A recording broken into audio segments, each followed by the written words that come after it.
Assalamualaikum warahmatullahi wabarakatuh. Ketemu lagi dengan saya Sukma Wardani. Kali ini saya akan membahas materi mengenai hipertensi dalam kehamilan dan kategori-kategorinya, yaitu ada preeklamsi dan juga eklamsi. Ya, kita bahas satu persatu. Apa saja hipertensi yang bisa terjadi dalam kehamilan?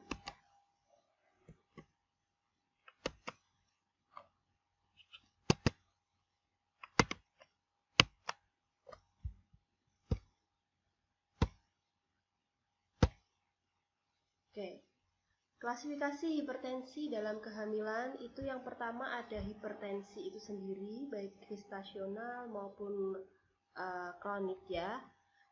Lalu ada preeklamsi ringan, ada preeklamsi berat, dan juga ada eklamsi juga ya. Sebelum eklamsi ini ada yang namanya impending eklamsi sebenarnya. Nanti kita bahas satu persatu. Untuk hipertensi dalam kehamilan, yang pertama ada yang namanya hipertensi esensial atau hipertensi kronik. Ini adalah penyakit hipertensi yang disebabkan oleh faktor herediter ya, atau mungkin sebelumnya dia sudah ada genetik atau keturunan untuk dia mengalami hipertensi ya. Lalu bisa juga karena faktor emosi dan juga faktor lingkungan. Nah, di sini wanita hamil dengan hipertensi esensial memiliki tekanan darah sekitar 140 per 90 mmHg sampai 160 per 100 mmHg. Nah, untuk hipertensi gestasional, katakan hipertensi gestasional itu adalah adanya tekanan darah 140 per 90 mmHg atau lebih pada seorang wanita hamil, di mana hipertensi ini atau tekanan darah ini muncul setelah umur kehamilannya ini 20 minggu ya, lebih dari sama dengan 20 minggu pada wanita yang sebelumnya itu normal untuk tensinya ya, atau tekanan darahnya, atau terjadi kenaikan tekanan sistolik sekitar 30 mmHg dan tekanan diastolnya itu meningkatnya 15 mmHg di atas nilai normal. Ya, jadi yang dikatakan hipertensi gestasional itu apabila dia terjadi hipertensi ya, tekanan darahnya sekitar 140 atau lebih ya per 90, tapi munculnya ini di umur kehamilan lebih dari sama dengan 20 minggu, di mana pada saat sebelumnya ini dia tensinya itu normal. Sebelum umur kehamilan 20 minggu tensinya normal. Setelah 20 minggu dan lebih itu terjadi peningkatan tekanan darah. Itu nanti dikatakan hipertensi gestasional. Nah, bedanya dengan yang hipertensi esensial ini ya, atau kronik, ini biasanya dia muncul sebelum usia kehamilan 20 minggu ya, atau dari awal dia hamil dia sudah muncul ya, karena memang ini ada kaitannya dengan faktor genetik itu tadi. Oke, selanjutnya adalah preeklamsi dan juga eklamsi. Kalau preeklamsi itu sendiri adalah hipertensi yang timbul pada umur kehamilan 20 minggu atau lebih yang disertai dengan protein urin dan odem ya. Jadi dikatakan preeklamsi apabila ada kenaikan pada tekanan darah seperti yang hipertensi gestasional, dan juga disertai dengan protein pada urin dan juga adanya odem pada ekstremitas atau mungkin pada muka. Ya, kalau ada ketiganya itu baru kita bisa mendiagnosa itu adalah preeklamsi. Lalu selanjutnya ada eklamsi. Kalau eklamsi ini sendiri adalah kelainan akut pada ibu hamil atau pada saat hamil tua ya. Persalinan atau nifas juga bisa. Ya, ini ditandai dengan timbulnya kejang atau koma, di mana sebelumnya dia sudah menunjukkan gejala-gejala preeklamsi. Nah, biasanya dia kalau sudah ada preeklamsi ini, resiko keeklamsinya itu lebih tinggi. Selanjutnya, kita cara mendiagnosa untuk hipertensi bagaimana? Nah, jika hipertensi terjadi pada kehamilan lebih dari 20 minggu, pada persalinan atau dalam 48 jam sesudah persalinan, diagnosisnya adalah dia masuknya kategori hipertensi gestasional atau hipertensi dalam kehamilan. Tadi sudah saya jelaskan ya. Nah, tapi jika hipertensi ini terjadi pada kehamilannya kurang dari 20 minggu, ini diagnosisnya adalah hipertensi kronik atau hipertensi esensial. Tanda gejalanya kalau hipertensi kronik ya, hipertensi kronik ini nyeri kepala, ada gangguan penglihatan, tekanan diastolnya lebih dari 90 mmHg, tapi protein urinnya dia negatif. Nah, beda lagi kalau superimpos preeklamsi ya. Ini ada superimposnya ya. Kalau superimpos preeklamsi ya, gejalanya sama dengan hipertensi kronik. Dia terjadi di umur kehamilan kurang dari 20 minggu ya. Ada peningkatan tekanan darah, ada nyeri kepala, gangguan penglihatan. Tapi kalau superimpos preeklamsi tambahannya adalah protein urinnya positif sampai 2. Nah, itu namanya superimpos preeklamsi. Jadi, apabila terjadi hipertensi kronik ya, kurang dari 20 minggu dan terdapat protein urin positif sampai 2, namanya superimpos preeklamsi. Beda dengan preeklamsi. Kalau preeklamsi itu kan dia munculnya lebih dari 20 minggu usia kehamilannya. Kalau ini kurang dari 20 minggu. Lalu untuk hipertensi gestasional ya, tekanan diastolnya ini 90 sampai 110 mmHg pada kehamilan lebih dari 20 minggu. Ini kalau hipertensi gestasional. Dan protein urinnya negatif. Ya, kalau tadi hipertensi kronik ya seperti ini, kalau yang ini hipertensi gestasional. Bedanya ada di umur kehamilan, kejadian yang terjadi di umur kehamilannya. Lalu untuk penata laksanaannya bagaimana? Ya, ditangani secara rawat jalan bisa, tapi kita lihat bagaimana yang bisa ditangani dengan rawat jalan. Yang pertama, kita harus memantau tekanan darahnya, urinnya, dan kondisi janin di tiap minggunya. Jadi kalau memang ada kasus ibu hamil dengan riwayat atau resiko untuk hipertensi, dia harus setiap minggu harus periksa, paling tidak untuk memantau tekanan darahnya dan juga kondisi janinnya. Jika tekanan darah meningkat, tangani seperti preeklamsi. Jika kondisi janin memburuk atau terjadi pertumbuhan janin yang terhambat, rawat untuk penilaian kesehatan janin. Ini harus dirujuk ini kalau seperti ini ya, harus di rumah sakit perawatannya. Jika tekanan darah stabil dan janin dapat lahir normal ya tidak apa-apa, tapi untuk kasus PE lebih baik tidak ditangani di tempat bidan atau lebih baik dirujuk saja di rumah sakit. Walaupun tekanan darahnya bisa stabil dan kemungkinan untuk lahir normalnya itu juga bisa. Terus tanda gejala dari preeklamsi. Tanda dan gejala dari preeklamsi. Ini terjadi kenaikan tekanan darah lebih dari 30 mmHg pada sistol dan 15 mmHg pada diastol ya. Contohnya adalah sistolnya sekitar 140 sampai 160 dan diastolnya sekitar 90 sampai 110 mmHg. Lalu terdapat protein urin sampai positif 2 ya, minimal positif 2 itu kita bisa mendiagnosa preeklamsi. Kalau masih positif 1 itu masih belum ya bisa, cuman belum yang kuat untuk diagnosa preeklamsi ya. Lalu terjadi adanya bengkak ya pada muka atau mungkin dan ekstremitas ya, tangan dan juga kaki. Itu tanda dan gejala dari preeklamsi ya.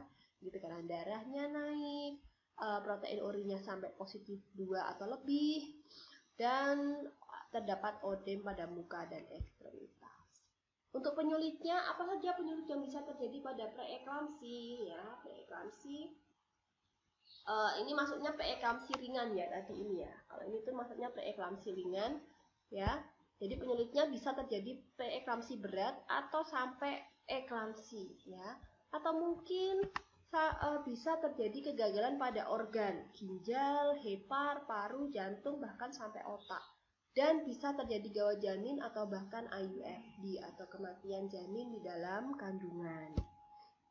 Penata laksanaannya bisa kalau dengan rawat jalan ini cukup dengan istirahat, diet tinggi protein dan rendah garam ya.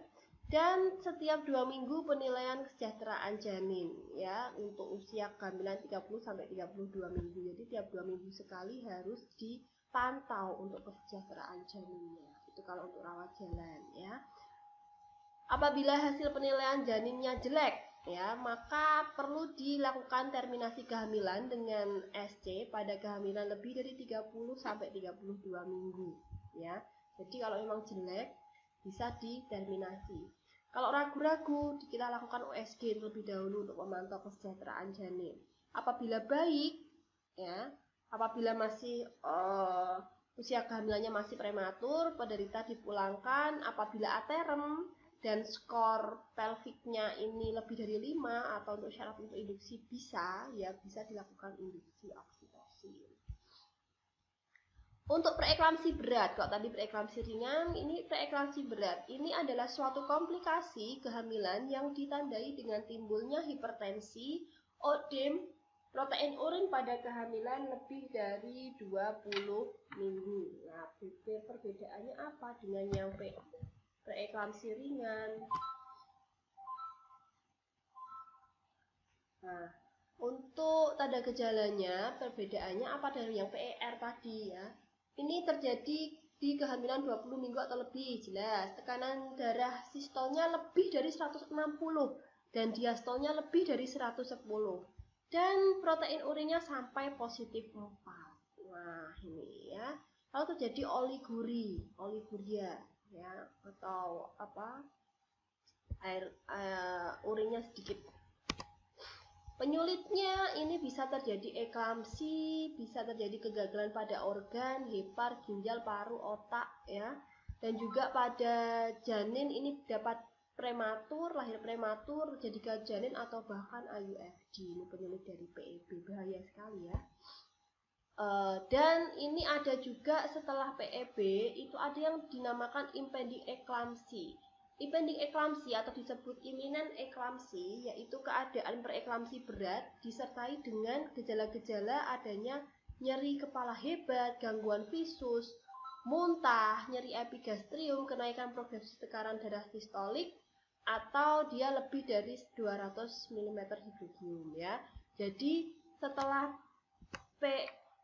preeklamsi berat apabila dia ada ditambahi gejala-gejala ini, nyeri kepala hebat, gangguan visus, muntah, nyeri epigastrium dan kenaikan tekanan darahnya progresif ya, itu bisa dikatakan yang namanya impending eklamsi.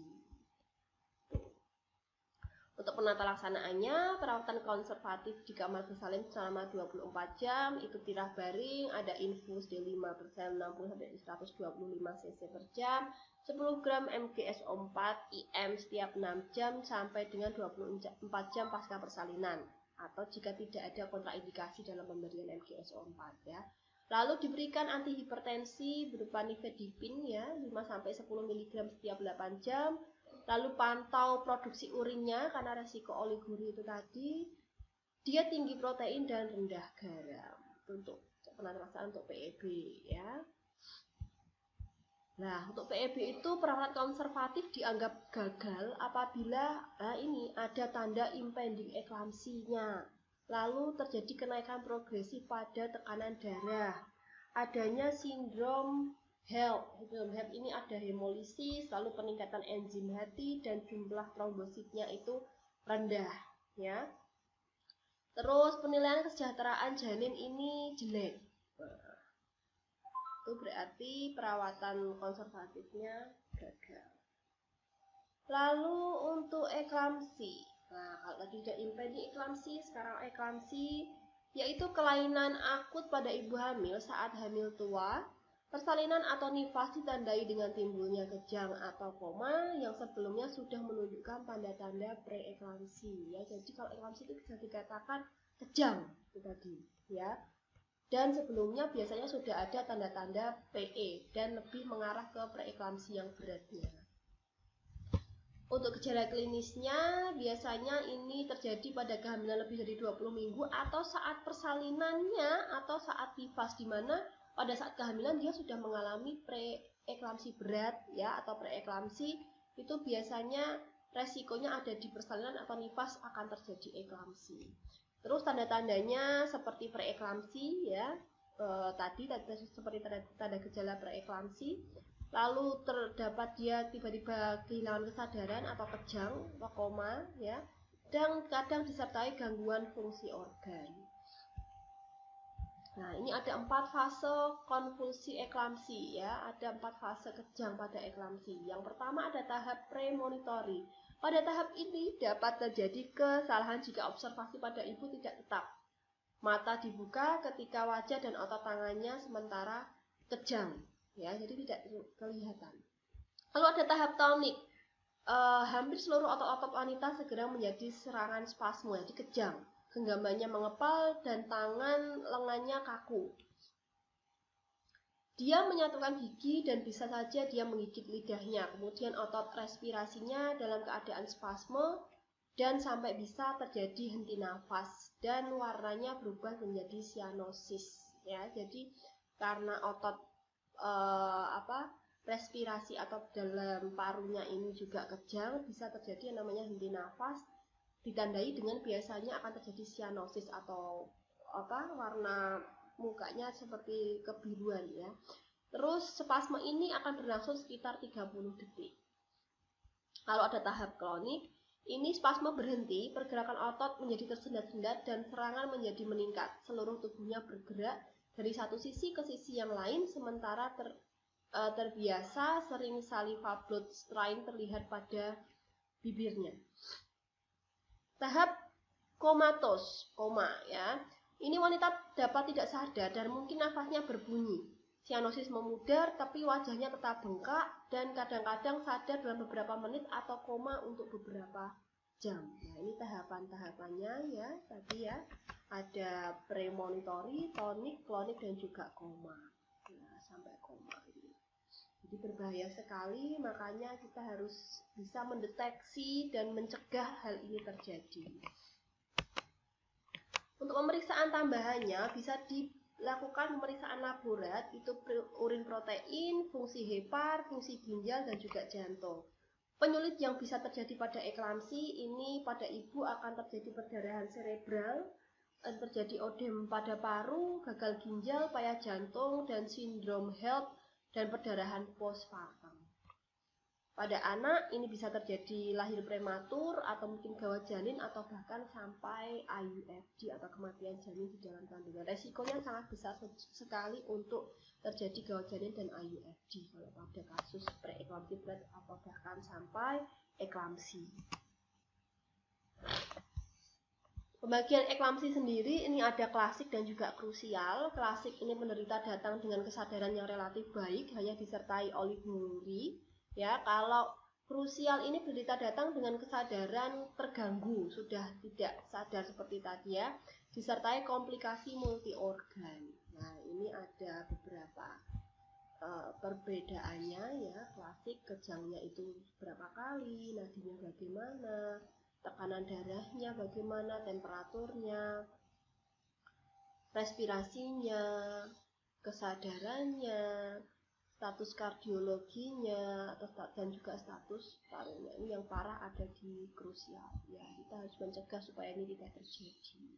Makanya kalau kita mengedukasi pasien atau apabila terjadi gangguan-gangguan penglihatan, nyeri kepala hebat dan tidak kunjung sembuh, itu langsung datang ke tenaga kesehatan supaya hal-hal yang tidak diinginkan yang semakin parah ini tidak terjadi pada dirinya. Penata laksanaannya ya bisa dipasang infus, beri antibiotik, dexamethasone 1 ampul, MGSO 4. Nah, atau diterminasi dengan cara klasik ini dengan oksitosin drip, diharapkan bisa lahir di pervaginam kalau ini ya. Atau kalau krusial ini kalau sudah krusial ya untuk eklamsinya ini dilakukan SC apabila janin hidup dengan estimasi berat janin 1.800 sampai 2.000 gram, ini syaratnya ya. Janinnya harus hidup, kalau janinnya mati ya jangan dilakukan SC. Nah, mungkin itu saja yang bisa saya jelaskan mengenai macam-macam hipertensi yang bisa terjadi pada kehamilan. Ada hipertensi, preeklamsi, impending eklamsi, dan juga eklamsi. Semoga bermanfaat. Kita kembali lagi dengan video berikutnya nanti. Terima kasih. Saya akhiri. Wassalamualaikum warahmatullahi wabarakatuh.